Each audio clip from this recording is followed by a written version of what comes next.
Shall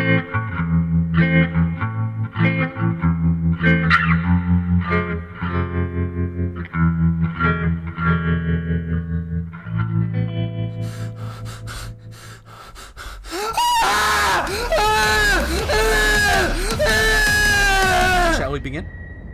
Yeah, let's get started. Does anyone have any qualms with me rolling the intro right now? Yeah, actually, I object in a deep manner. I object on a personal level.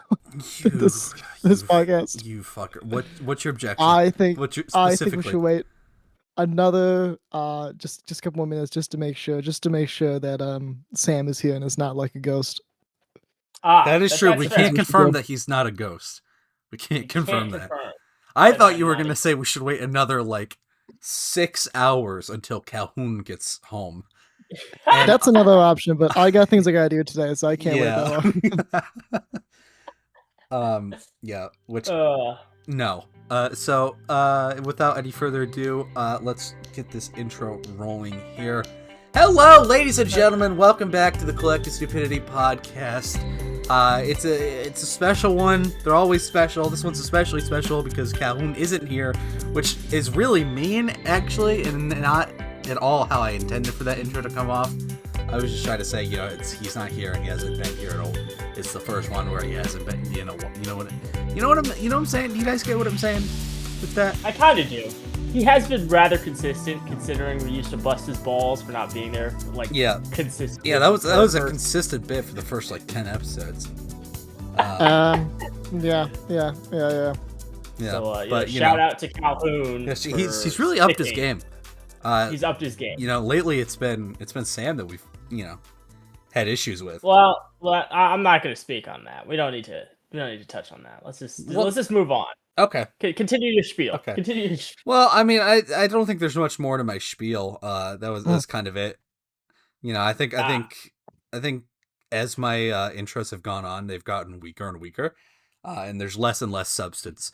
There is a half-life to your intros, man. It's a little bit like nuclear explosion, where the first 10 seconds are quite powerful, and then the half-life falls off immediately, and they just become kind of sickening after a little bit. Sickening. It's like, oh, buddy, just stop, just move on, go to a topic. I don't want to be here anymore. You should let me take over again.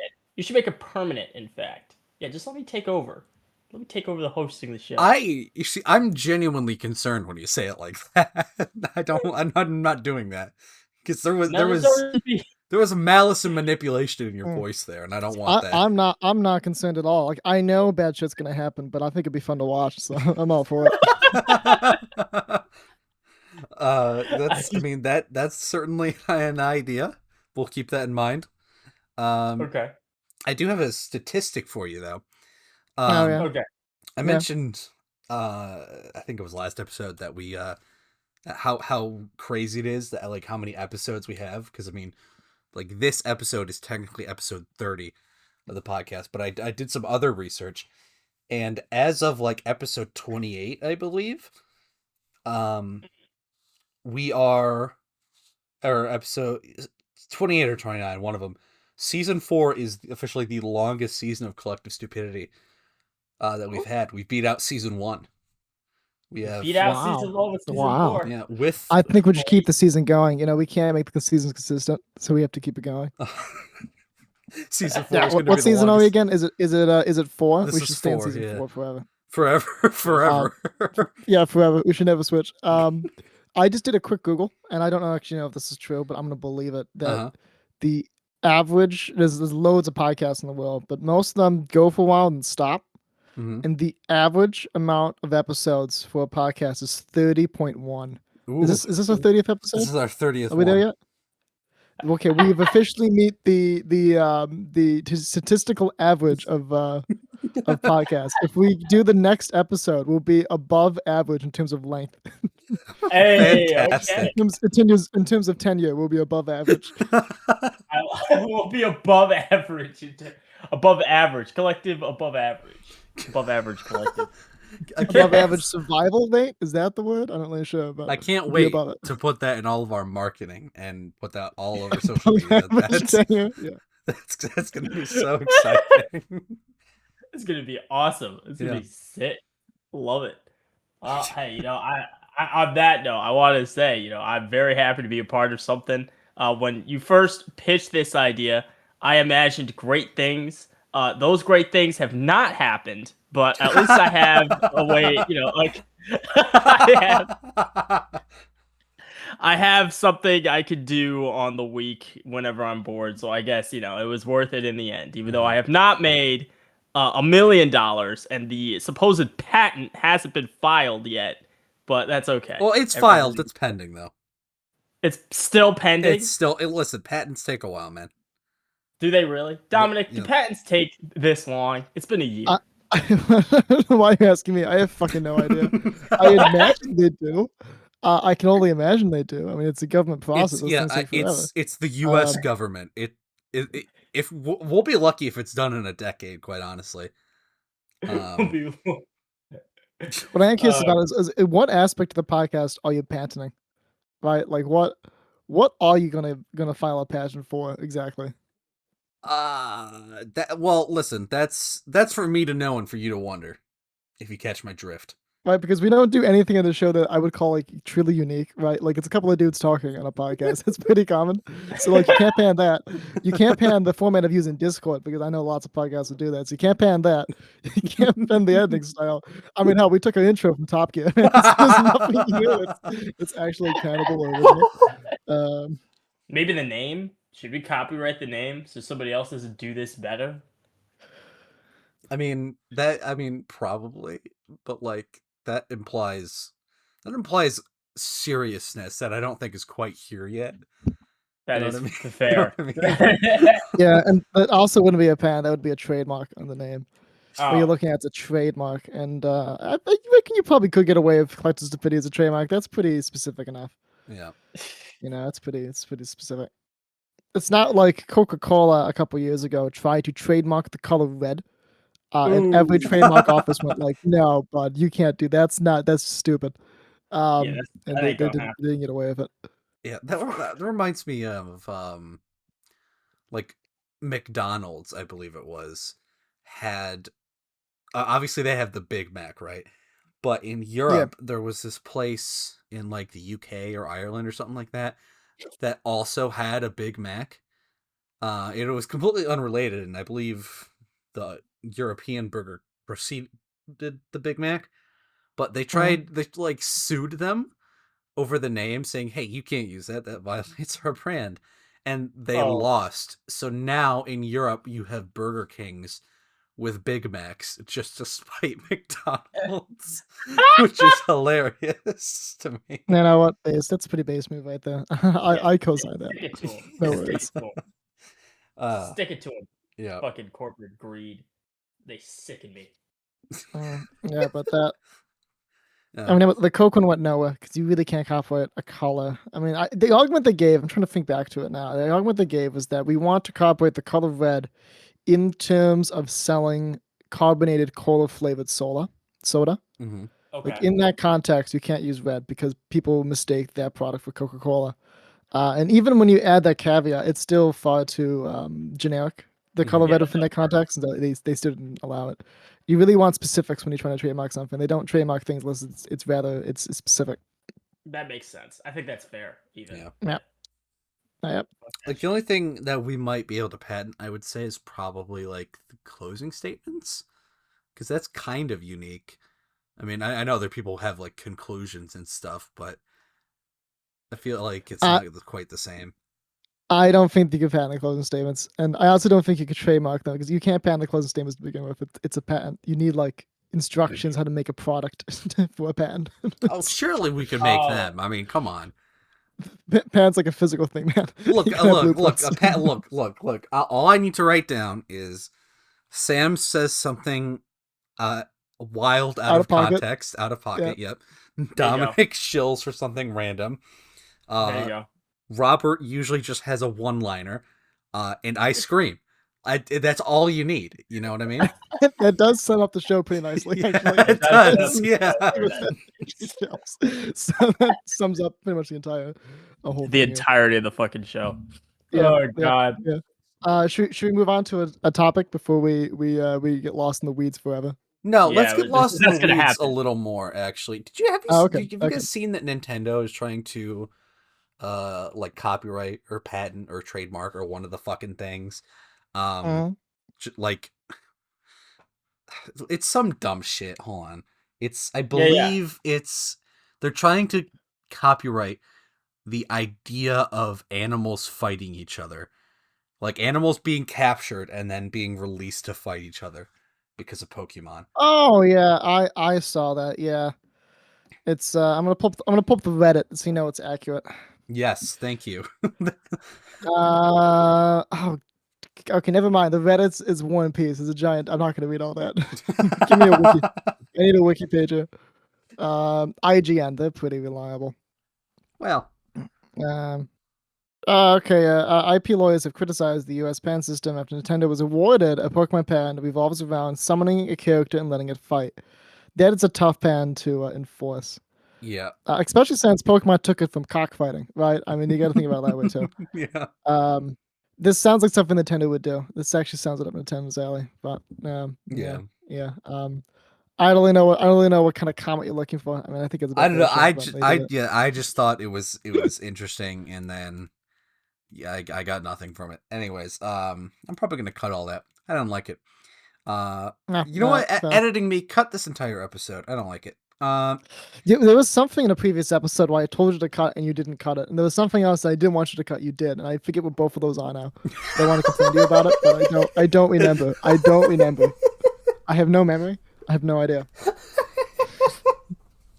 I don't. You do just cut things that I want to be on the show, and you don't cut things that I'd be okay if you get rid of. I don't remember you saying you wanted me to cut anything.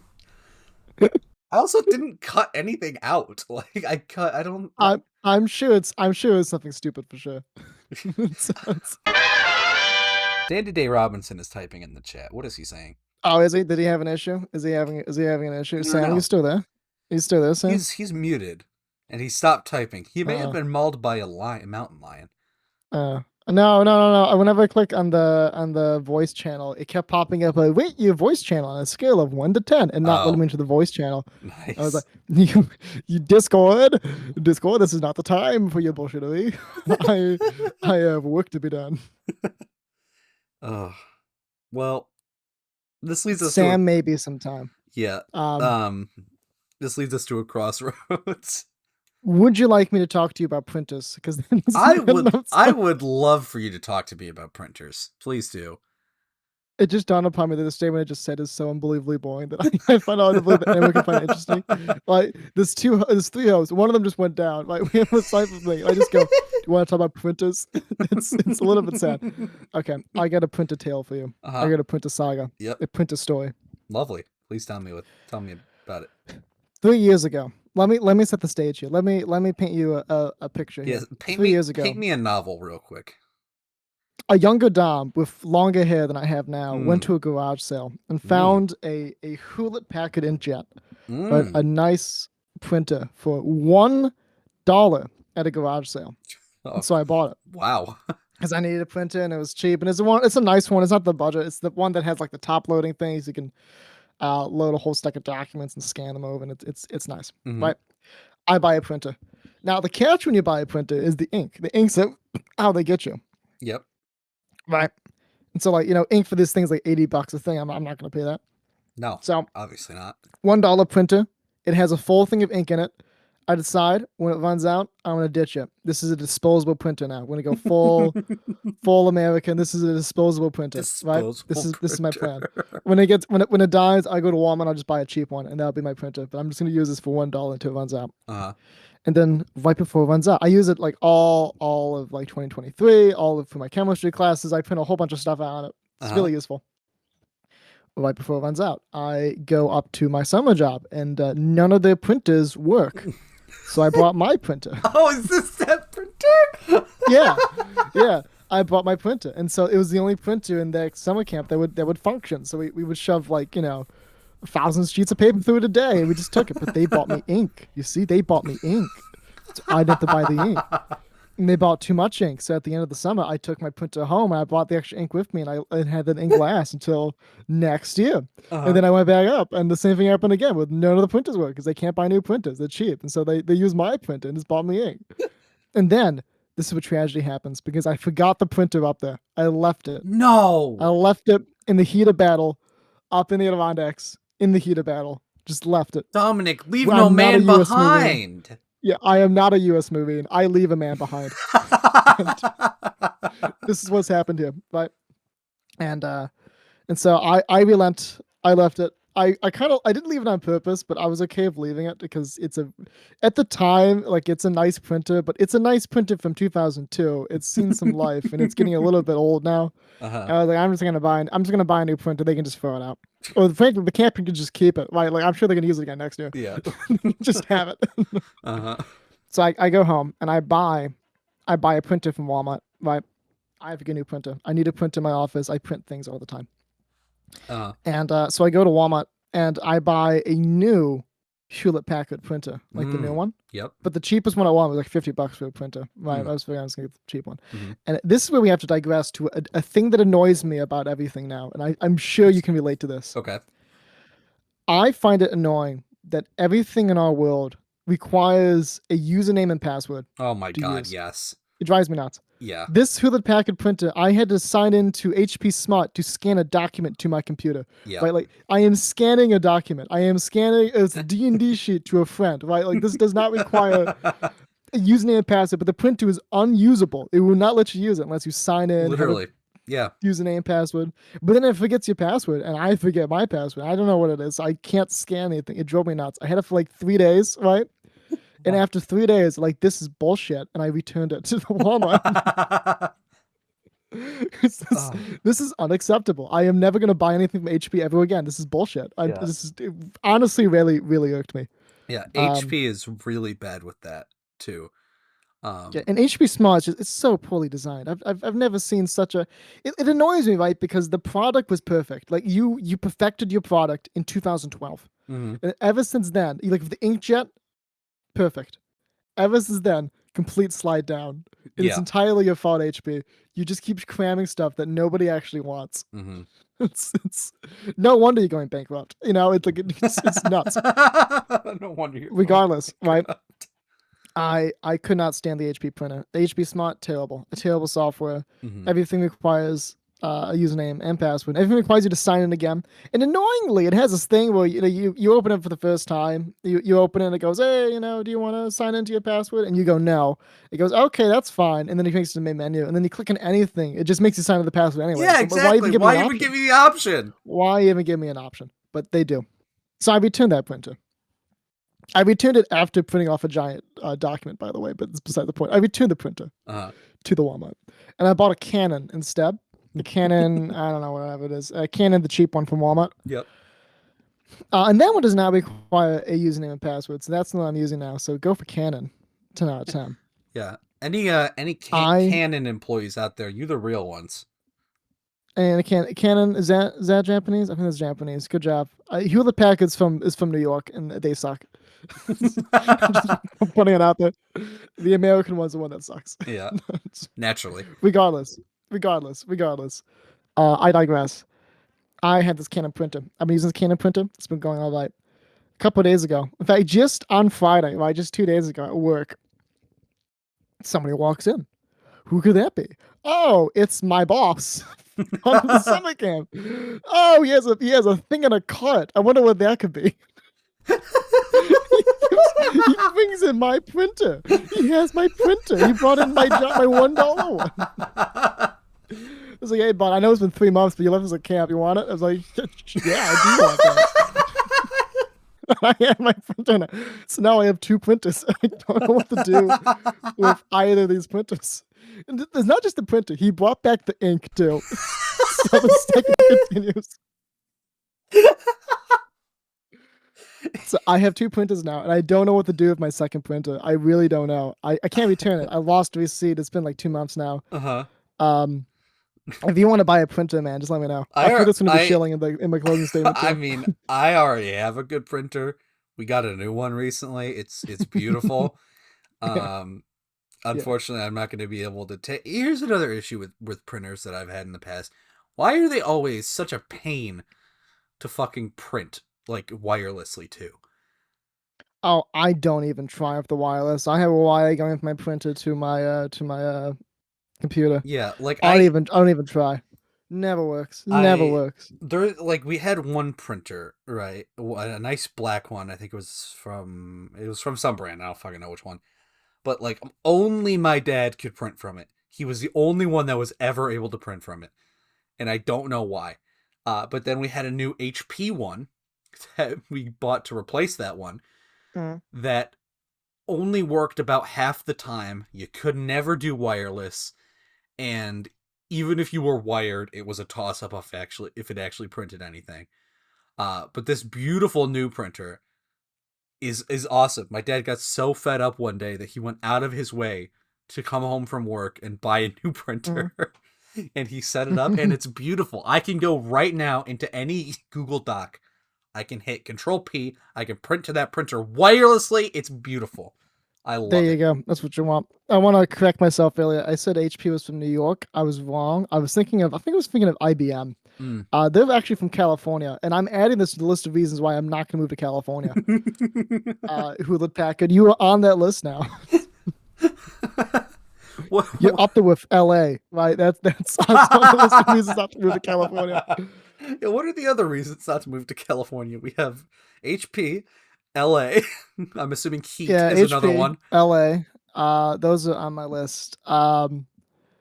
Proximity to the desert is not great either. No. Spite. I'm not sure that's a real reason, but that's certainly on the list. Who are you spiting by not moving to California? Every Californian I meet, I mean this of love because I actually do kind of like California as a state. However, every Californian I meet has this like intrinsical desire to talk about the weather in California because they know it's perfect there. Every day, 70, sunny. Every day, 70, sunny. In New York, every day is terrible. And they know this, and they use this as a leverage against New York. Every time I talk anyone from San Francisco, anyone from LA, from Fresno, doesn't really matter. Anyone down there, right? They always go, by the way, what's the weather in New York? Oh, is it 35 and snowing? Oh, it's 72 and sunny. Do you want to know what it was yesterday? 72 and sunny. You want to know what it's going to be tomorrow? 72 and sunny. It's like, shut. I know California has perfect weather. I'm aware California has perfect weather. It's the only thing going for the state at the moment, right? I had to get off my chest. Yeah, that's true. I mean, I had to get it off my chest. LA as a blanket statement was enough for me, honestly. I mean, LA ain't doing it for me. I gotta be honest. LA is not doing it for me. The thing is, I would move to LA if I had money. If I had money, LA is the obvious number one choice. But I don't have money, so LA is now bottom of the bill. But I mean, surely not though, Dom, because you got to think of the smog. Do you really want to go live in the smog city for the rest of your life? That's a good point. Actually, that's a really interesting question. If money was of no object, what city would you live in? Because that changes. Like cities you want to live in, like right now, but you know, we're college students. We gotta think about that. It changes drastically where we would want to move to, where we want to live. But if money is of no object, where would you move to? As in terms of cities? Yeah, in terms of cities. It could be outside the U.S. too, just global cities. Oh, that's interesting. If money was no object, how do we feel about if gun violence was no object? Can we add that to the list? It depends on the city. Because my immediate thought jumps to if money was not a problem, I think I as much as I hate to say it because I loathe the city so much, but I think my answer would have to be New York. Really, New York? Yeah. I find that surprising, not because you're not the kind of guy who would live in New York. It's because it's New York. Yeah, exactly. I know. We're from upstate. We're basking in the shadow of New York all the time. But explain. There's something about New York that one, I find repulsive. I mean, it's a city that only like a year ago learned that they need to put their fucking trash in garbage bins. And obviously true. It's full of, the smog is worse there than it is arguably in LA. You know, true. The fucking stench, the rats, like all of that is awful, but there's something so beautiful about being at ground level and all around you for miles is just like buildings. Like, and I'm talking like Manhattan, New York, right? It's specifically in this scenario. Really, like Brooklyn's good too, and I'm sure Queens is all right. Brooklyn's nice too. I know this. I have another pet. I'd say like the day of Dom's pet peeves. I have another pet peeve. I know people from not New York, right? They do not live in New York, but they say they live in New York. I'm thinking like people from like Maplewood, New Jersey, right? Or Long Island, right? Like these people do not live in This is not New York, or Jersey City. This is not New York. But you're gonna say you live in New York because of the prestige, but you don't live in New York. You live in other places, adjacent to New York. Adjacent to New York is not New York. Fight me on it. No, Jersey City does not count. Long Island does not count. Staten, I guess Staten counts. That's kind of on the fence. If you live, I know people from Maplewood, New Jersey. If you live in Maplewood, New Jersey, that is not New York. Get your head out of your ass. That is not New York, man. I'm sorry, but it just isn't. You're close, but you're not there. Yeah. But yeah, I'd go New York. I don't care. You can see the skyline from your roof, man. It's a giant city. You can see it 40 miles away. I'm talking to you, Tim. Yeah, Tim, get fucked. God. Sorry, what were we talking about? Yeah, New York. Is that a real name I'm gonna have to censor? No, that's not a real name. Okay. I thought that'd be kind of funny. Okay. I thought you knew a guy named Tim from Maplewood, fucking New York or whatever, and you were going off. I do know people from Maplewood, New Jersey, and they do brag a lot about being in New York, but none of them are Tim. Which is actually crazy if you think about it, because New Jersey is straight up just a different state. Like I don't know even how you even have the audacity to do that. I'm gonna pull up Maplewood on the map. It's somewhere near New York, Maplewood, New Jersey, but it's not actually in New York. Yeah, on a map. Yeah, okay. I'm gonna send you a screenshot. It's nowhere in New York. It's like embarrassing. It's embarrassing how not near New York this place is. Oh, I gotta open my maps here. It's like this is unacceptable. Let me send you a little. This is unacceptable. Ready? Taking a nice one. I appreciate that. Where the hell did it go? Oh no! Don't you say anything. Just don't say anything. Don't even. I wasn't gonna. I know that took like 6 minutes. I wasn't gonna. That's what Maplewood is. That's Maplewood. That's so not even near it. That's Elizabeth is closer. Newark is closer. This is not. That's nah. Nah. So that annoys me. That's the thing that annoys me. Yeah. New York is an interesting choice to live in. I think I would live in New York if I had the Seinfeld apartment and the money to sustain a Seinfeld lifestyle. I think that's what I would do. Yeah, I hear that.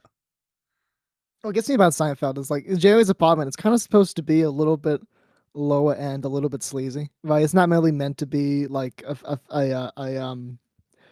it's not really meant to be a nice apartment. And in the 90s, it kind of was a sleazy apartment. But like today, Jerry's nice one bedroom apartment is $5 million. Right? Yeah. Like it's mucho expensive. Mm-hmm. It's like, oh wow, yeah, man, times change. Yeah. Yeah. No, I mean, I enjoy the vibe of New York. It's just the only time I was ever there, it was horrible. There was a guy jacking it on the sidewalk, a homeless man. That's quite New York. Yeah, that I passed on this. That was fun. He was just under some scaffolding. He was just going at it, and I mean, I appreciate the I can enjoy the busyness of it. I like a lot of chaos in my cities, right? Yeah. I like it when there's things happening all over the place. There's constantly things happening. It's a little like Bombay. I kind of like that about a city. And New York does have that. Well, granted, most people are just like drunk off the minds, shitting in the streets. But yeah, I appreciate, it, especially when you look at like Rochester, where it's quite a sleepy city. Nothing really happens here, other than crime. If I had to choose a city, and money was of no object, it is a difficult question. It is a difficult question. There's a lot of choices there. I think I would. I would say I'm gonna add a caveat to that, Dom, if you don't mind. Yeah. I don't know if it'll affect your answer in any way, but I would say if money and language barrier was no issue. That's just what I was thinking. Is if language barrier, because I can't learn it. I mean, I can try, but I'm not gonna get very far. Yeah. That it doesn't change my answer because I would happily live in a city and just not speak to anyone. But I'd figure it out. I use Google Translate. That's done. I'll figure it out. But it doesn't affect my answer too much, but it does make it easier. I think I would live. I'm trying to narrow it down to one. I've got three. I've got three cities. Here. Sam has returned to us. Hello, Sam. Oh, Sam, you've come back. I apologize. I had to deal with a bit of a scuffle between my little sister and my mom, but it's all good.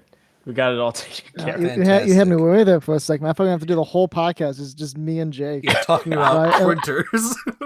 And like we're doing our best here, but man, I talk about HP printers for a little bit, man. That can't be good podcast. There's no way that's good podcast. That's like buying a bill. You say that, Dom. I like genuinely these unscripted things where we bounce from moment to moment, I think are the best podcast moments. I think it is too. I do think that's best podcast. Yeah. It's good shit.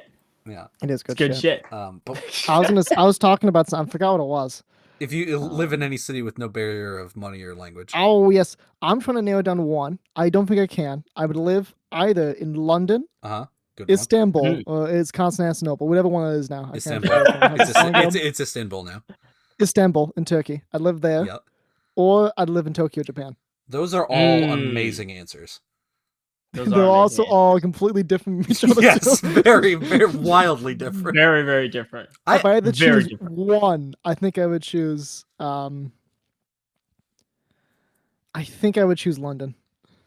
Ooh, nice. Okay. I fuck with that. I like London. I like the history. I think we've talked about this before on the show. Yes, I like the history history of London. Yeah. You can walk into a bar and it's like 1,000 years old. That's very nice. It's very nice about London. But I also like that you can just drive out into the country and you can just be in the country and not be in the city. You really can't do that in downtown Tokyo. It's just more city. It's just more city for miles. Yeah, it's more city. And can't get away from the city. Istanbul is great. I like Istanbul. Same reason. History all over the place. Everyone's very friendly. Everyone's very nice. And they don't mean model buildings. They just kind of I mean, part of that is economic reasons, but the other part of it is that they like stonework, and so everything is 4 billion years old. Just go there. Everything's from the Roman age or before. Yeah, it's like wow, the Byzantine it's really era. Yeah. Yeah, that's a good. Tokyo. Those are good Tokyo is nice. I like Tokyo, and I like Japan. It'd be difficult, A, because I don't speak Japanese, and B, everything is new. Japan likes new. They like things to be new, and they don't like old things a whole lot. So Tokyo is a new city. Everything in Tokyo is new. So they'd hate Sam. Yeah. Unfortunately, they would hate me for multiple reasons. Didn't being one of them. Yeah, didn't we carbon date me on one of the podcasts and decide I was like 4,000 years old or something like that? Did that happen? Or was that a different conversation? I think you hit like that was a fever dream you had. Oh, that's fine. That does happen. I don't. It was a joke. It was a joke you came up with. We didn't actually. I thought it was a joke you guys told me. No, that was my joke I told myself. I have no memory of that. I have no memory of you doing that. Oh, you would call me old. And I was like, don't worry, we did a scientific test. Turns out Dom's carbon dating. Dom's like 45 million years old. It was either doing the brain rot quiz. I think it was the brain rot quiz. Yeah. It was one of those quizzes. It feels like brain rot quiz. Yeah. Oh god. Yeah. But I like those choices. Tokyo's too new for you. Like, what do you mean by that? Like, you can't have any of your old crappy shit. Is that what you're complaining about? That's not what I was complaining about. You can't have your 2002 HP printer. Is that what that you got for $1? Like, was that what you're upset about? That printer is the best. Okay, look, so you can do this yourself. You know, think about London, right? London's old. Everything there is old. I'm thinking. Istanbul, everything is old. Yep, I'm thinking. Think about Tokyo. Like Tokyo is a lot of new buildings. It's a lot of new stuff. That's kind of what they do. And Japan's like this. The Japanese like things to be shining and new. So they tear down old things once they hit in like 30 and they just build it new again. And I like history. And Tokyo has history and has loads of history within Tokyo, but they kind of cover it up. They kind of hide it with new stuff. They do. And that I don't appreciate as much. Don't they have like a lot of shrines though? Like I feel like they maintain the religious building, so it's not like a total loss. Yeah, they have it's called, this is another rabbit hole in Wikipedia I went down a couple of years ago. They have what's called Shinto, which is like kind of religion, but also kind of not a religion. But in any practical terms, you can view it as a religion. Yeah, it's more like a cultural thing. Yeah, it's somewhere between religion and culture. I mean, not calling it a religion is not really true, but calling it a religion, like the same way like Catholicism is a religion, also really isn't true. It's a very interesting thing. Like there's Shinto beliefs, but they also get married through like, from what I understand, there's like a Western system of marriage as well. They have like a kind of hodgepodge of a bunch of different things. It's really amazing. But yeah, the history of the Shinto buildings. I mean, there's plenty of stuff there in Tokyo. I mean, unless you don't like Shinto religion. Are you against Shinto beliefs? Not. That's not what I'm going for. I do I admire the shrines. I think the shrines are very pretty. A Shinto shrine. I like how they have a bunch of weird shit too. Like they'll have one for like an old tree. It's like, oh, this is a Shinto shrine now. And it just makes me think they're like, in the West we kind of view it as kind of weird, but at the same time we have like a Catholic church built around the finger bone of a saint. It's like, oh, actually we're not that different. We do? Oh, that's a thing we do? Yeah, we do. I mean, it's the thing the Catholics do. Yeah. Okay. That's bold. Have you never heard about this? One finger bone? No. Yeah. This is a thing in Catholicism where we will evaluate objects on occasion. I'm trying to think back to my Catholic school education. It's been a couple of years now. But you have a first degree artifact. That may not be the right term here. Where it's a piece of the saint. Mm-hmm. A second degree is an object that was owned by the saint, like a book or a Bible or their clothing. And a third degree artifact is something that has touched a first degree. And then shrines and churches be built around these. This is fairly common. I know, like Sacred Heart Cathedral in Rochester, I think that has the bone of some saint. I'm gonna give it a Google now. Wiki churches. If you have a graph, you gotta send this to me because this would be amazing for my novel. Actually, are you writing a novel? Eventually, one of these days, I will be. That's interesting. Yeah, I don't talk about that, do I? I don't talk about the novel. I'll tell you about it one of these days. Those who know. Those relic. Who know. I was thinking of the term relic. I can narrow this down a little bit. So while you're narrowing that down, the implications of this are astounding, because are y'all familiar with the idea of the first gamer saint? No. No. I feel like I should be, but I have no idea. So no. I don't. Seems a little bit. I don't know much about it me a little bit. because I'm not Catholic and I'm not in on all that. I was about to say nonsense, but that was going to be very insulting, and I did not mean it that way. Sorry, man, if it was a story. It was not an intentional nonsense. This guy, he was sanctified, I believe is how you make a saint. But he was really big into like technology for the church. And apparently, what was his name? Is it Carlos Acutis? Carlo Acutis, yes. Oh yeah, I know him. Yep. He's been venerated. He was going to be canonized as a saint with Francis, but then he died, and that does put things back in the church a little bit. So they pushed back his canonization until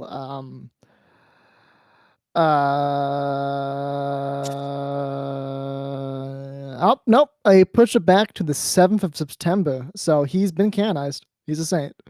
Nice. Hey.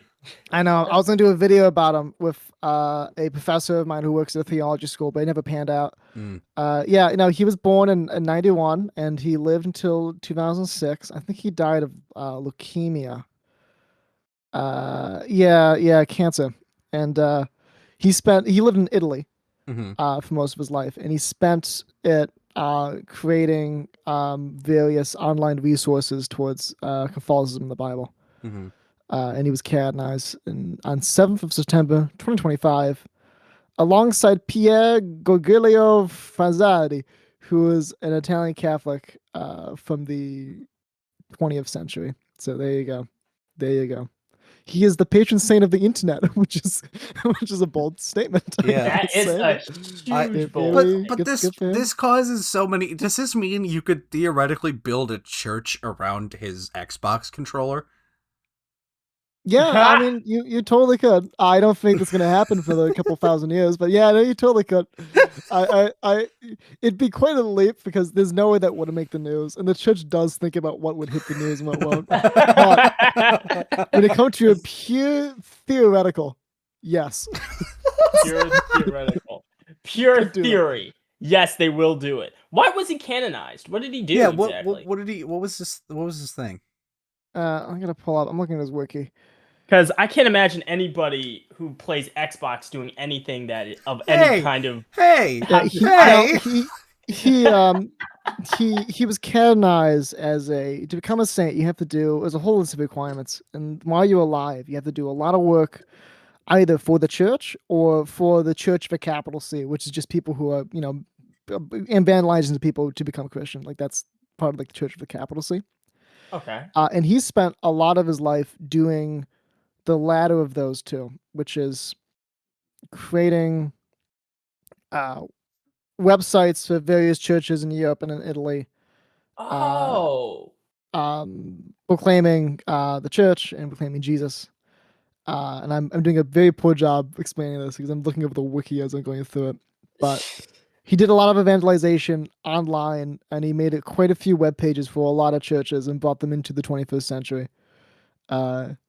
Mainly in Italy, though, so a lot of it's in Italian, as these things tend to go. I'm going to try to find some of his web pages. I can send you them. Maybe. That's pretty sick. I mean, he knew he had knowledge, and he did the best that he could with that knowledge for the sake of the church. I gotta respect that. I'm looking. There's a section on the wiki about shrines and relics. Apparently, there's. There you go. I'm gonna send you. There's there's a relic that's just like locks of his hair. Yeah, that sounds about right. That does happen. He has a shrine near the front of the church he was baptized in. Mm-hmm. Wow. Okay. And the Catholic Church has condemned the unauthorized sale of relics purportedly belonging to Acutus. Yep, that doesn't happen. So, so if you're authorized, in theory, you could sell the saint's hair.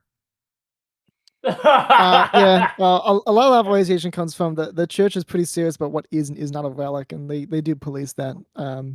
Well, they do the best. I mean, the scope of authority is pretty limited outside of the church, but yeah, what you gonna I sent you a webpage. It's his webpage. Mm-hmm. This is one of the ones he made. This might be an archive of ones he's made.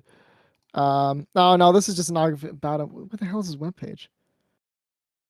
God, it's all in Italian. I don't know what it's saying. Okay. Just the Association Broken Collar Acutus. Visit Carlos's tomb. I can't be bothered. I can't right now. Can't be bothered. I can't be bothered. That's a real thing. The Catholic Church will have relics of saints, and they will build churches around them. That does happen.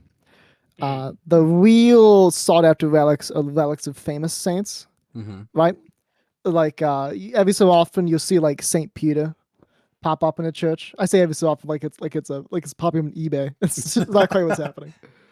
Every once in a while you'll get a Saint Peter going through the filter. There are two churches in Italy. One might be in Greece. That claim to have the bones of Saint Nicholas, who we know as Santa.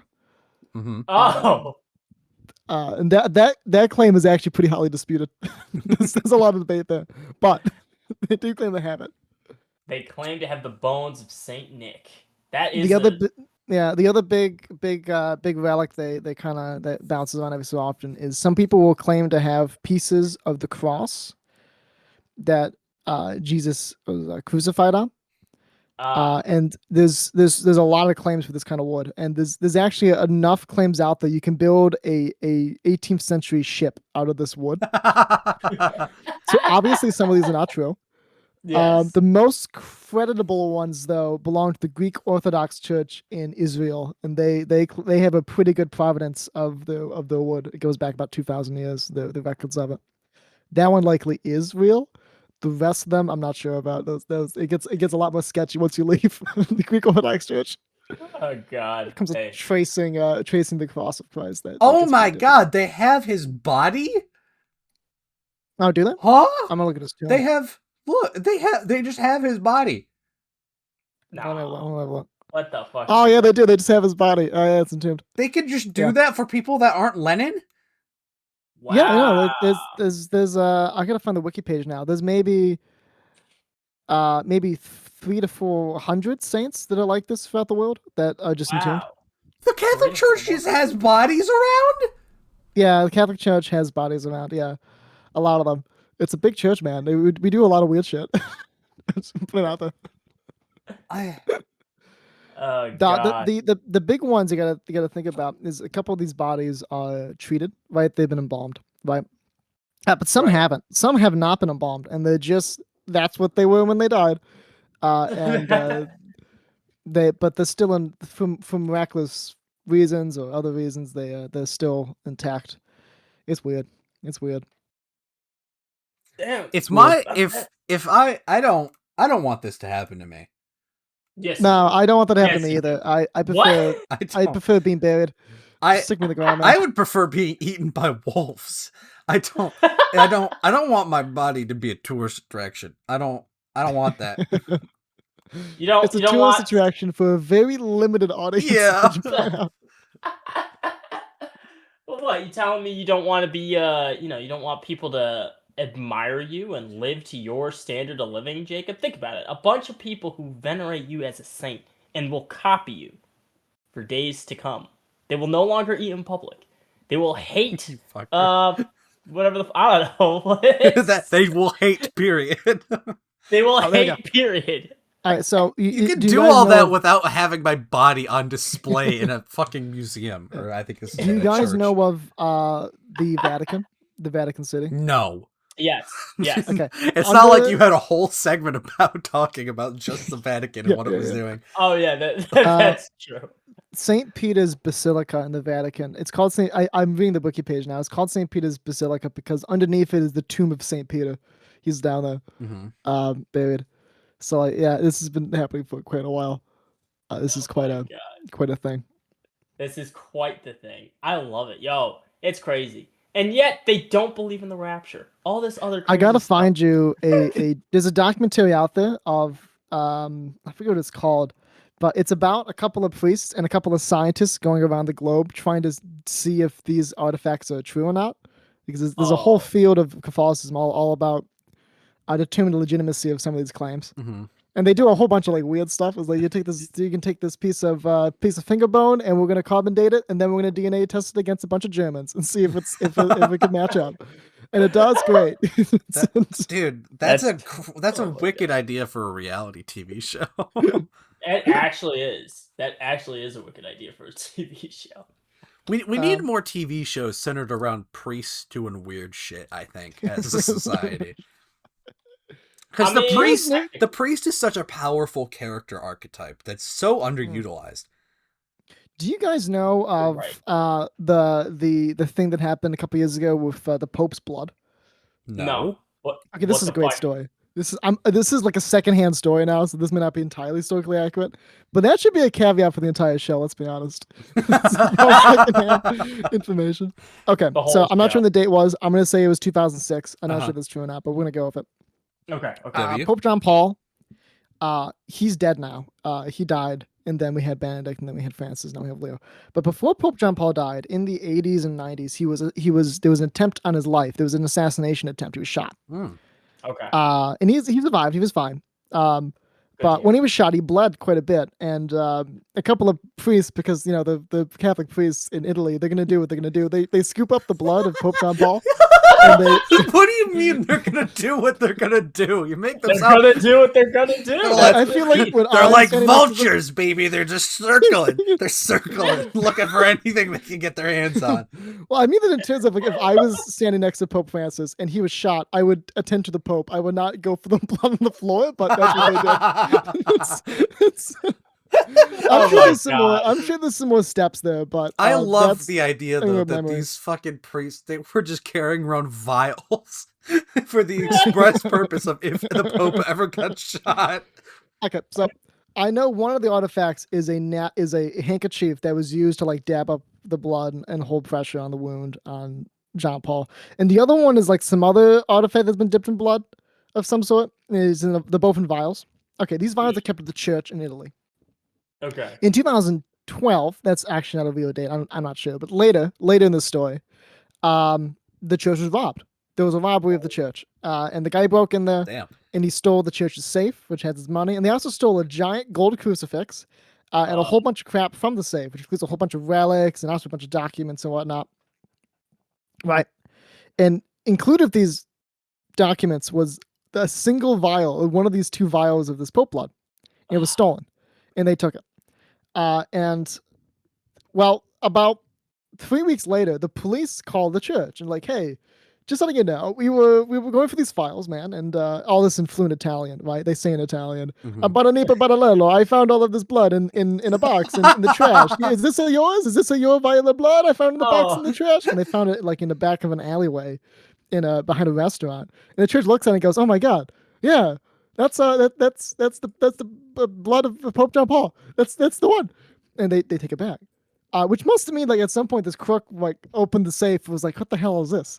Pulls up a vial of blood. What the hell is this? And just tosses it out, not knowing that it's the blood of Pope John Paul, and it could make quite a fetching on eBay. Wait, so did he didn't steal the stuff in the safe? He stole the entire safe? I don't remember, but I think he probably stole the whole safe and just took it away. That's what burglars do. They'll take the safe and crack it open somewhere different. Yeah, because it takes time. It's not like in the movies. It's not like you're a master safe cracker. But aren't safes like heavy as fuck? That's well, I don't know, man. Like I gotta find the news report now. I gotta make this more accurate. I'm not sure how he did it. I just know he stole Pope blood, didn't know what it was, and threw it out. Did they ever catch the fucker? You know what it is? I'm entirely wrong. Damn it. Okay. Can I redo it and you cut it out, or is it not going to happen? Yeah, I'll cut it. I'll cut it, Dominic. Don't you worry. Okay, I'm gonna trust you. You're not gonna do it. Okay. Poor boy. Look. Okay, so Pope John Paul, he's shot, right? And the priests attending him, after attending to the Pope, they scoop up his blood. They dab it up in napkins, and they have 2 vials of his blood. One priest keeps it. The other priest gives it to a church to be a relic. Now, the church won't know what's going to happen later, but what happens first is this priest, this is a couple years later, keeps the blood on him because that's what he wanted to do, and that's what he did. He keeps it in his satchel. He's on a train in Italy, and he's mugged. A guy with a gun goes up and goes, give me your fucking purse. It's actually a satchel. Give it to me anyways, and he takes it. It's actually a satchel. It's actually a satchel. He takes it. And the priest calls the police. The police makes a report. A couple weeks later, they find his satchel in his purse in an alleyway, and his money is gone, and his all of his paperwork is gone, but the Pope vial of blood's still there. And so the crook looked at it. I was like, what the hell is this? And just threw it out because he didn't know what it was. A couple years later, a church had one of these vials of blood, and it too was robbed because that happens in Italy quite a bit. And they stole a whole bunch of artifacts. They stole money. They stole like a whole bunch of gold things, like crucifixes, and they probably took the tabernacle. That's usually gold, and they just took them all with them, and they bid them all off on eBay. I was like, oh my god, we lost all this money and also all these relics, and this is not good. The church panicked. Right, they called the police. Police made a report. Weeks later. This actually could have been like a year later. The police get a call from some lady in the back alleyway. It's like, I found this vial of this red stuff on a napkin in my trash outside my house. Is this important? And they look at it. I go, what the hell is that? This looks like it could be an artifact of some sort from the people down the street in the church. So they call them, and the police show up and they go, oh, Mamma Mia, it's the Pope blood. It's Mamma Mia. They take it. They have it. Mamma Mia, it's the Pope blood. So what this means is numerous times in history has a burglar stolen Pope blood, not know what it is, and threw it out. This has happened numerous times. That's amazing to me. That if I had a nickel for every time. If I had a nickel, you'd have 10 cents. You'd have 10 cents because it's happened twice. So did they ever catch any of these gentlemen? Yeah, please. I do not know. I imagine they did not. Okay. So Secondary question. Justice was not served, unfortunately. No. Was Pope John Paul just okay with his blood being a relic? Well, he was dead at this point. So. Oh, did the assassination attempt kill him? Oh no, sorry, no. I'm sure he was fine with it. I'm not really sure what he thought about it. He actually would have thought it was kind of weird, just knowing Pope John Paul, because he's not dead, and relics are reserved for the dead. You can't be alive and have a relic. That's not really a thing. Uh-huh. But he's also the Pope, though. Yeah, but he's also the Pope, though, right? So like it's literally like if JFK got shot and he survived, bits of his car would suddenly be really valuable, even though he's alive still. Well, hold on. That's not the same. That's not. It's not the same, but you can kind of see the similarity. That would be as if JFK survived and that chunk of his head became like enshrined in the Capitol building in DC. Maybe a little bit more like the dress of his wife got enshrined, but it's covered in blood. Maybe a little more like that. But honestly, I don't really know the provenance between after his attempt assassination and before he died. I don't really know what happened to it. It might have just been kept in a box in a church somewhere, just for funds. I don't really know. I don't really know. I'm not actually an expert of church relics. This is not what I'm an expert in. I'm vaguely aware, but I don't really know. I also can't believe the dude was just walking around with the Pope's blood on him. Like, because like if somebody doesn't know you're a priest, what the fuck do they like? They think you're Dexter Morgan. Like, who does that? Yeah, that's like if you ever get like a jaywalking ticket right in Italy and you have Pope blood on you, you're getting shot by the police. Like, I mean. I'm pulling up. Oh god. Okay, it's a local newspaper, so this probably isn't accurate. But I'm gonna look at. It's called The Local. It's an Italian newspaper. Okay. All right. Oh no, you're not gonna let me. Never mind. This is a paid newspaper, so I can't use it. There's a lot of that going around. I really fucking thieves accused of. Oh, go away, Local. You're not. Okay, never use The Local. That's no longer a newspaper in my eyes. Let's try The Guardian.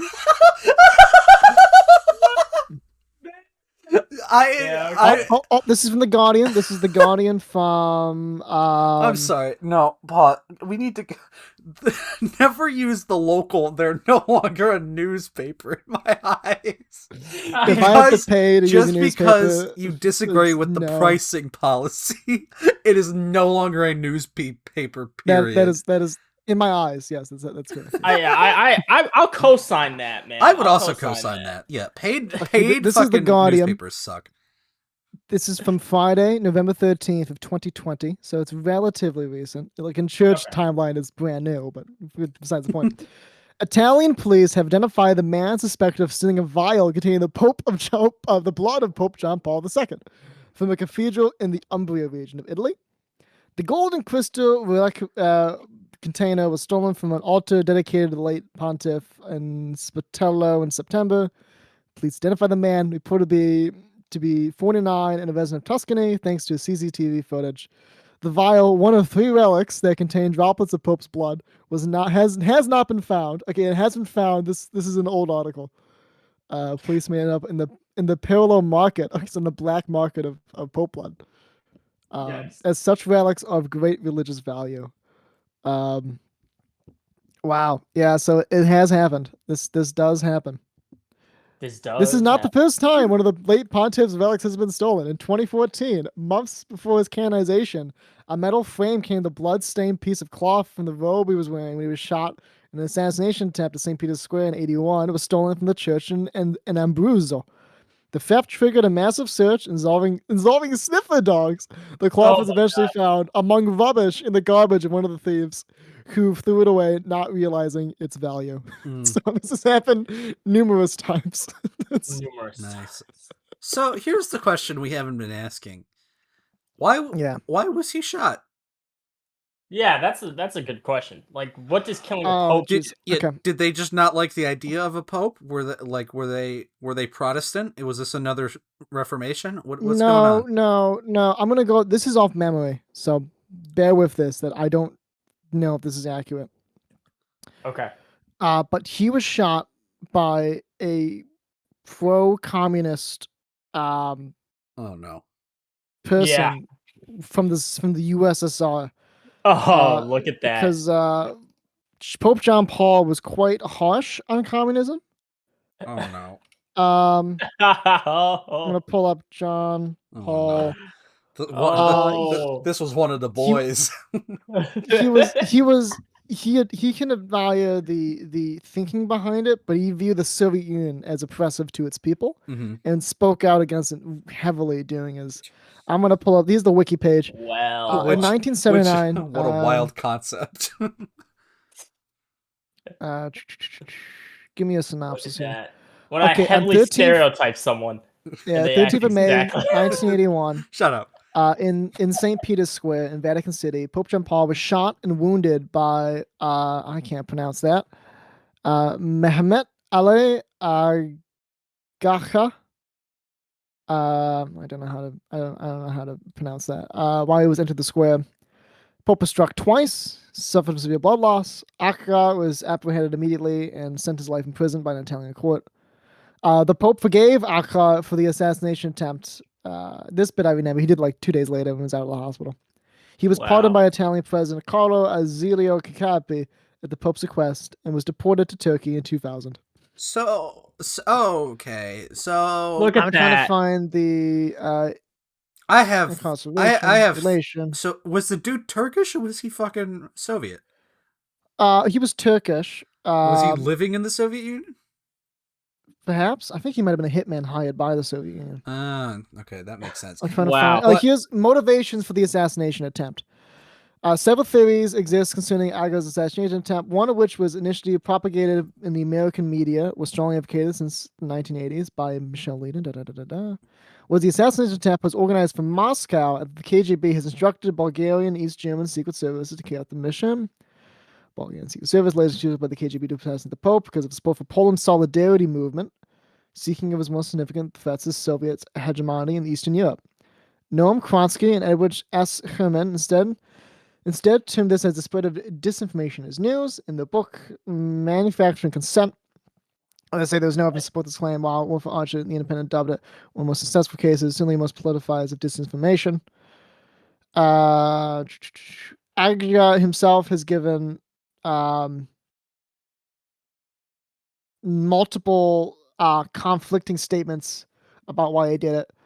Attorney Angelo Martini said Agria has manipulated us, all of us, telling hundreds of lies, continually changing versions, focusing on open intents and investigations. Originally, Agria claimed to be a member of the Marxist Popular Front of Liberation of Palestine, but then he denied ties to them. Bulgarian connection. Oh man, it goes on for a while. So what I'm gathering is he just did it for the love of the game. What I'm gonna take away from that. You can take away that. I'm gonna take away that it was probably paid. He is a hitman. Oh well, you didn't say he was a hitman. Oh, that comes later on. Like there's a whole page here about he's part of a hitman group called the Grey Wolves. Oh shit! The Grey Wolves. Does that mean something to you? No, but it's baller as hell. Are you kidding me? I didn't know there was such a thing as hitman. He was this is off his wiki. He was a Turkish secret government agent, as well as a contract killer for the National Intelligence Organization of Turkey. He led the Grey Wolves. He was the leader of the Grey Wolves. Damn. And he was pretty organized. He was organized the assassination attempt in exchange for. Oh, okay. Here's a bit of information. He organized the assassination attempt in exchange for the sum of. This is all in quotes. I don't know what this means. Quote, in the exchange for the sum of 3 million German marks, which I don't know what that is in real money, for the Grey Wolves in Rome. A judge in Rome declared in 1985 that he had been contracted by the BND, that's the Federal Intelligence Service of East Germany. They promised a nice sum of money and created Russian Bulgarians in the assassination of the Pope. According to Colonel Akin Turkis, the founder of the Grey Wolves, Kennedy's cooperated in the framed Secret Service, working for good of the state. So there are some dispute, and this is a rabbit hole I'm going to go down later on tonight. But the takeaway there is that he either acted of his own free will and didn't like the Pope because he was against communism, or one of the communist satellite states, or maybe the Soviet Union hired him to take out the Pope. It's a little bit not exactly known. I don't know. I'm gonna stick with my original story. I think that's the most likely scenario is that some higher up in the Soviet Union was like, we don't like this guy. He's talking down to us. Let's kill him. It is very Soviet. It's a very Soviet thing. Very Soviet mindset. And Yes. I do kind of believe that it's probably the most accurate interpretation of the event. Take that as you will, but Pope John Paul did not like the Communist Party. He viewed them as oppressive, and he did not like how they handled the Eastern Bloc at all. And this is back when the Pope had a lot more political relay in the world. Like nowadays, Pope Leo, he's pretty powerful still, but he's Pope Leo. He's afraid to do anything. But John Paul was willing to take bullets and still keep going. There you go. So quite literally. Literally, yeah. So 3 things before we move to closing statements here. Yes. He forgave him for doing that? Yeah. Oh yeah, he did that. Well, why? He's the why? Pope. Well, what do you mean he's the Pope? He got shot. Oh, I'm gonna. I don't know the stuff off the top of my head. This is based on like what I read one time, but he was shot. He goes to the hospital. He gets stitches and all that. And it's a lot. Like it nearly kills him, right? And he survives. And as soon as he leaves the hospital, his advisors go, Pope John Paul, you got to go back to St. Basilica and stand around sandbags or whatever, right? You must stay safe. But instead he goes, no. I need to go to the hospital. I need to forgive this man. And they're like, what the fuck? And he goes to the hospital and he goes up with this guy. Actually, he might have been in prison. I think he was in prison at this point. He goes to prison. And he goes up to this guy and he asks him, why'd you do this? And he says nothing. And John Paul says something to the tune of, while I do not understand why you did this, I do understand the pain in your eyes and I fully forgive you. Would you like a hug? Wow. Wow. He's Pope John Paul and he's quite a nice guy. I'm again biased here. Dude, yeah, don't quote me on that though. I'm gonna pull up the real story now. John. The real story. Okay. No, I don't want the real story. I like that version. I like that version too, personally. Good God. You upset man. You want tug, yes? Oh, wait a sec. I got a photo for you. I'm gonna send you a photo. This better be of the Pope hugging a man. Yeah, it better be. Let's see it. If anything contradicts that narrative, I will kill myself live on podcast. Yay! Yay! Fuck you! Fuck you! It's September. He was Pope John Paul, and he is forgiving this man in prison. Wow, dude. That's crazy. I love that somebody just had a camera out to capture that. That's I'm sure it was a pretty big moment. You gotta do it. Fuck. What the fuck? He's saying it's. Okay, you see that photo? Yeah. That is correct. It is the correct photo. It has been doctored though, because the original was in color, and that one's in black and white.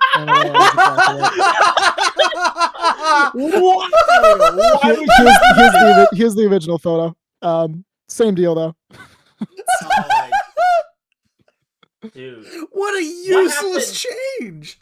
What a useless change indeed. But I love it. I love the colored photo even more. It's ridiculous. Like the black and white takes away from it. Yeah. But and there you go. So yeah, the Pope John Paul, his blood has been stolen. He's been shot, and he forgave a man after shooting him. Which is pretty basic. I mean, I understand he's the Pope, and you got to lead by example. If you want people to, turn the other cheek. If you want people to turn the other cheek, shot, exactly. Choice words. Exactly. Like I'm not forgiving them. Fuck them. Think about it. It's what God would want you to do. I don't care what God wants. I got shot. Like the restraint on this man is strong. Yeah, it's quite strong. And then also, you said he had the Italian president pardon this man. That is crazy. Yeah, in 2000 he was pardoned. Which is, I mean, I understand that, okay, so I mean, you are the victim, and you're saying, "Hey, this guy's chill. I don't care about that no more. Drop all his charges." But what? No more. Yeah. What? He shot the Pope. You can't just drop that shit. What are you talking about? John Paul, I don't know, man. I don't know. I'll tell you one thing though, right? Like when Trump was nearly assassinated, he did not do this. No. Well, no. Put it that way. He acted. He got one of the hardest photos of the president ever, and then he just dipped.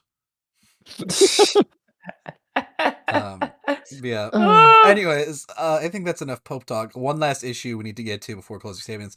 Sam, if you could live anywhere in any city with no barriers of money or language, where would you live? Oh, that's fine. That's what we were talking about. Damn it, I completely forgot about that. So I would live no barriers of language or money. Give me a quick second. No, you get a long second. I get a long second. I might be. So mostly what I want to do is I would want to live, like just immediately. I would want to go to Hokkaido in Japan, specifically because I really, really like the Japanese countryside. The particular city, I guess I would go to the capital, which is Sapporo, which isn't as well known as like Kyoto or Tokyo, but is Tokyo not the capital? Is Tokyo not the capital? No, the capital of the region. It's like a state. You can view it as a state. Oh, state. Okay, regional capital. Guy, I'm with you. Yeah, regional capital. My fault. Yeah, Sapporo. They call it like provinces or something, but it's the same deal. Okay. Yeah. That's one place I would live. I would say the other one would probably be Berlin or somewhere in Western Europe. Why Berlin? Eastern Europe. I actually do like the culture of Germany, and I think it's just very interesting. They have such a they like the culture. Okay, listen. Something's going on here. I just can't prove it yet. Oh yeah, okay. Something's going on here, he says. I don't know which is a worse allegation, Sam. The fact that you're a fairy, or the fact that you're like a neo-Nazi or something. Yeah. Both not great. Both are not great. No allegations to have, but it's not going great. It's not going great for me. I will admit. But Berlin is a very nice city. I do like Berlin as well. I do like Berlin, and I like German culture in general. Like I like their all or nothing attitude towards certain things. It's like they're either the best or they're the fucking worst. Yeah. There's no in between. I'll tell you what. I had a friend of mine. He went to Germany for a semester. He went to not Berlin. He went to Munich. Oh God, he listens to the show. He's gonna laugh at me tomorrow when we call. Anyway, you know there's like a stereotype that Germans are really efficient, always on time. Yep. Yes. Completely false. Not true at all. The German train, it's never on time, and it's so never on time that you can actually plan your day around it being a half hour late and be fine. It is never on time. It has never been on time. It'll never be on time. Every German is drunk. This is his words, not mine. That stereotype is a stereotype. It is not true. Lovely. I love that fucking shit. Last city. I guess I'll have to. Yeah, maybe Berlin ain't the best because I can't deal with planning around a half-hour late trains. But whatever, we'll deal with that. I guess the only other city I would live in would be Rio de Janeiro. Yep. That's bold. Yep. I like that though. That's a good choice. It's a beautiful city. Yeah. Except it's very crime-ridden. But other than that, I respect that choice. It's also got the most badass statue I've ever seen. Oh my God. Is that where which statue you're talking about? It's the big T-posing Jesus. I don't know what it's called. The big Christ the Redeemer. Jesus? Christ the Redeemer. Yeah, that's where that is. Yeah. Yep. Christ the Redeemer, baby. The T-posing Jesus. Yeah. I fucking love that. Yeah. It's a great place. Well, it's not a great place. It was a great place when I was young. Or younger. So I don't know. Yep. It's different now, which is fine, but I think it would be a nice they have I'm gonna send you an image. I just want you to have a look at this image. Send the image. Funny. Send it. Ready, steady. Saban. Whoa! That gets a I never knew Jesus is a Brazil fan, but and I believe it. Is that real? I believe it. No. Yeah, so no. I think it was photoshopped. Someone's like projecting it, right? It's projected. Yeah, definitely. Yeah, no. I never knew Jesus was a Brazil fan. I believe it though. Brazil's pretty I definitely believe it. Yeah. Well, on that bombshell for Jesus Christ himself, let's move to closing statements. Sam, you got anything? Okay. What do you got for me? Hit me with something. Closing statements. Yes, I do have a closing statement. Life is transient. Time passes and people die.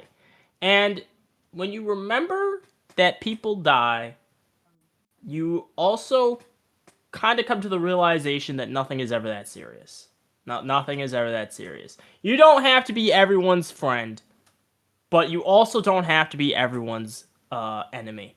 So shouts out, dicks out for the Pope. What's his name, Dominic? Pope. Are you thinking about John Paul II? Yeah. Pope John Paul II? Oh, okay. Yeah, dicks out for Pope John Paul II. You have taught me a very, very valuable lesson today, which I'm pretty sure is the reason you forgave the man who fucking shot you in the first place. You are a real one, and I will walk away think from that's this. accurate. I think he did it just to teach you a lesson 35 years down the road. Yes, that's exactly what happened. Accurate. Thank you, Pope John Paul. This was an amazing topic from Dominic, and I don't say that often. And I'll leave it on that note. Thanks, bud. Appreciate it, bud. Oh, that's beautiful. All right, well, Dominic, I don't know if you can top that, but you can try. I feel like I should apologize to the audience, because what this episode was pretty much, we didn't know what to talk about. Let's move to Japan. By the way, I'm gonna talk for a half hour about the Pope. And I can't imagine that anybody else besides me would ever find anything like that interesting.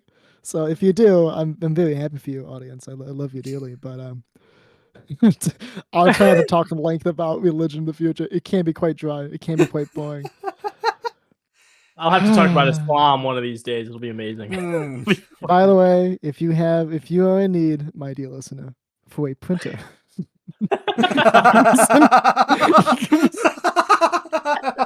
Sorry, I gotta redo that. That totally didn't work out. Sorry. Back to my side. Don't worry, I'll cut it out. Oh, thanks, bud. He'll cut it. Dear listener, I want you to listen closely. I want you to listen real closely. Okay? If you need a printer. Why are you so close to the microphone? Send us I'm trying to be intimate. I'm trying to be intimate. Send us an email. I have a beautiful Canon printer. Does not require any email, password, none of that bullshit to sign in. You can just use it. It's for sale.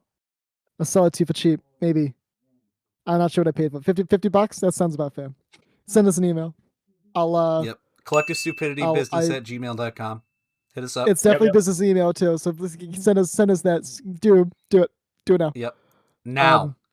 We'll know if you don't. I don't really know what I was expecting there, but that was my closing statement. Wow, I really am good at this job, aren't I?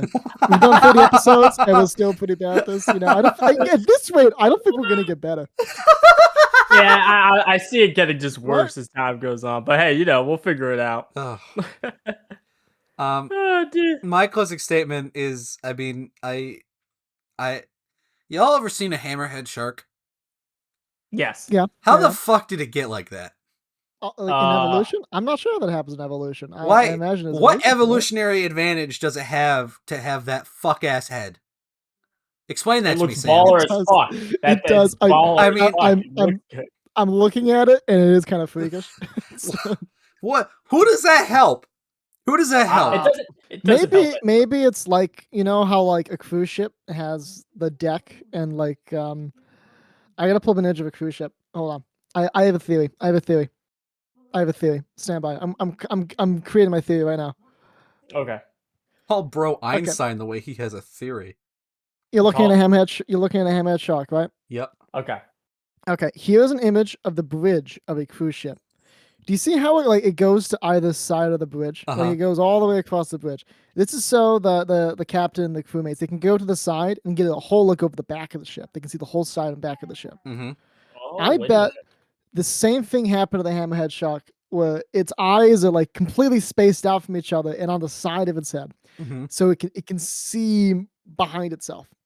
Because I reckon it's probably pretty useful for a shark. I reckon that's the evolutionary advantage there, is that it can see behind itself. And so somehow through some like evolution mishap or something like that, we ended up with this. But how did it extend its head like that, though? Like, maybe what? It mistaked a rock for water and just dove into it. I don't know, man. I don't know what to tell you. This thing is it disgraces God's beauty. I hate it. It does not. It Do you does know what it not. looks like? It looks like it looks like a normal shark that ate a Weeby moat and it's still in its mouth. Yeah, it does. Oh God, Listen. I fucking hate it. Well, listen. Okay. I mean, like, now, look at this one. Look at that one. Tell me that's not like, I just ate my keyboard. I just ate my keyboard. I'm sorry about that, man. I just ate the keyboard. It's really bad. Nah, the slander is the slander against Best Boy. My will not bad, be G. My tolerated. Oh, are you saying Hammerhead Shark is best boy? Yes. You're Out of lucky. sharks? You're lucky it's September. You are so lucky it's September. I can't. You're gonna deal with kill you right now. You're gonna kill yourself. No, I'm over gonna tell that? you to That's kill it. yourself over that. Oh. If it wasn't September, fucker. It's September, the Don't Kill Yourself month? Yeah, it's Yeah, Suicide don't kill Prevention yourself Month. month. Oh, jeez, I have to cross off my list now. Damn it. Okay.